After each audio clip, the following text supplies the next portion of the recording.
मैं संत युवराज, राष्ट्रीय अध्यक्ष भारतीय जन जागृत पार्टी बीजेजेपी।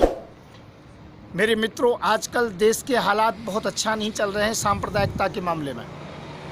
अभी तक तो हम मोदी जी से, योगी जी से, शाह जी से परेशान थे, पर इसी दौरान के अंतर्गत में माननीय, सम्माननीय, पूजनीय नरसिंहानंद सरस्वती जी महाराज से भी कम परेशान नहीं है हम लोग,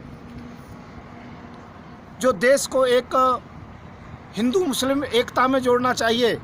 यहाँ पर ये कोई ना कोई बयानबाजी इस प्रकार की देते उल्टे सीधे। जिस वो बच्चा अंदर पानी पीने के लिए गया, उसे मारा गया, उस पर एलिगेशन लगा दिया गया कि शिवलिंग पर पेशाब कर रहा था। मुस्लिमों को यहाँ नो एंट्री है, मुसलमानों को यहाँ है जो मंदिर में पानी नहीं मिलेगा। ये कौन सा जो कि धर्म की किताब के अंतर्गत में लिखा है, कौन से शास्त्रों में लिखा हुआ है?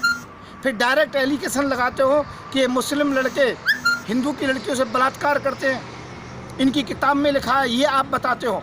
मैं ये कहता हूँ, क्या हिंदुओं के लड़कों से ये कमियाँ नहीं हो रही हैं? मैं कहता हूँ बलात्कार किसी भी स्थिति के अंतर्गत में ठीक नहीं है। फिर भी मैं एक बात कहना चाहूँगा आप लोगों से, यदि माननीय नरसिंहादास जी महाराज, यदि आपको थोड़ा बहुत ज्ञान हो, मैं आपको ज़्यादा नहीं कह सकता हूँ, आप भी महंत हो, तो मैं भी वृंदावन के अंतर्गत में राधापुरी में संत युवराज आश्रम का महंत हूँ। मैं एक बात कहना चाहता हूँ, आप बलात्कार की बात कहते हो कि उनके धर्म की किताब के अंतर्गत बलात्कार लिखा है और हमारे किसी धर्म की किताब में नहीं है। अरे मैं ये कहना चाहता हूँ, देवताओं के सबसे बड़े राजा इंद्र हैं, इंद्र ने क्या अहिल्या के साथ बलात्कार नहीं किया? आप जो कहते हो जवाब दे सकते हो आप। मैं कहता हूँ हमारे सभी देवताओं में सबसे बड़े ब्रह्मा जी हैं, क्या ब्रह्मा जी ने अपनी बेटी से बलात्कार नहीं किया, जो केवल मुसलमानों को इसके लिए ठहराया जाता है?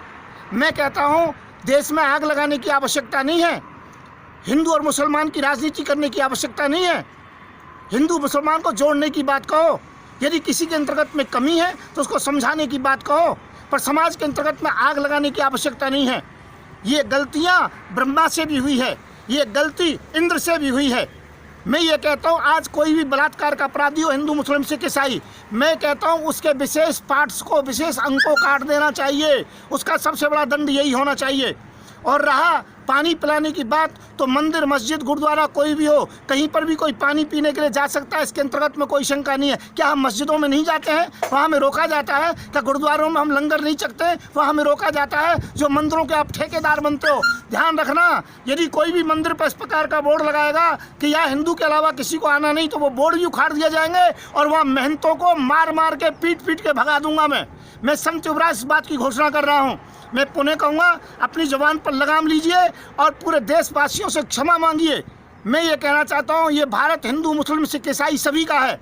आप तो एक जगह बयान कमरे में दे करके बैठ जाते हो, पर जहाँ पर ज़्यादा मुस्लिम हैं और वहाँ हिंदू कम हैं, उन हिंदुओं से पूछिए। जहाँ पर मुसलमान कम हैं, हिंदू ज़्यादा हैं, उन जो कि मुसलमानों से पूछिए।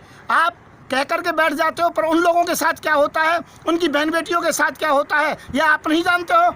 और मैं ये कहना चाहता हूँ, सरकार एक तरफा न्याय कर रही है। अभी काले खां के अंतर्गत घटना हुई, लड़की वालों को जेल में डाला, लड़की वालों को एलिगेशन लाया गया। अरे जहाँ हिंदू मुसलमान की बात ना लेकर के केवल संवैधानिक बात कीजिए, पीड़ित पक्ष का साथ दीजिए, और सदैव लड़की का पक्ष जो होता है पीड़ित होता है, चाहे वो हिंदू हो चाहे मुसलमान हो। फिर नरसिंहादास जी, मैं आपसे कहूँगा, अपनी जबान पर लगाम लगाना। मेहनत होंगे, आप जैसे 500 मेहनत देखे गए हैं, परंतु देश को तोड़ने की कोशिश की तो मैं संत युवराज आपको माफ़ नहीं करूंगा। मैं संत युवराज, देशवासियों, इस वीडियो को ज़्यादा से ज़्यादा देश की एकता अखंडता के लिए फैलाएं, क्योंकि यहाँ पर ये देश हिंदू मुस्लिम सिख ईसाई सभी का है, सभी ने इसमें शहादत दी है। तो मैं संत युवराज पुनः कहूँगा, शांति से रहें, भाईचारे से रहें, पढ़ें लिखें, आगे बढ़ें, और जो कि यहाँ पर देश को आगे बढ़ाएं, देश को हिंदू मुस्लिम की राजनीति के अंतर्गत में न झोंकें, न बर्बाद करें। मैं संत युवराज, राष्ट्रीय अध्यक्ष भारतीय जन जागृत पार्टी, मेरा नंबर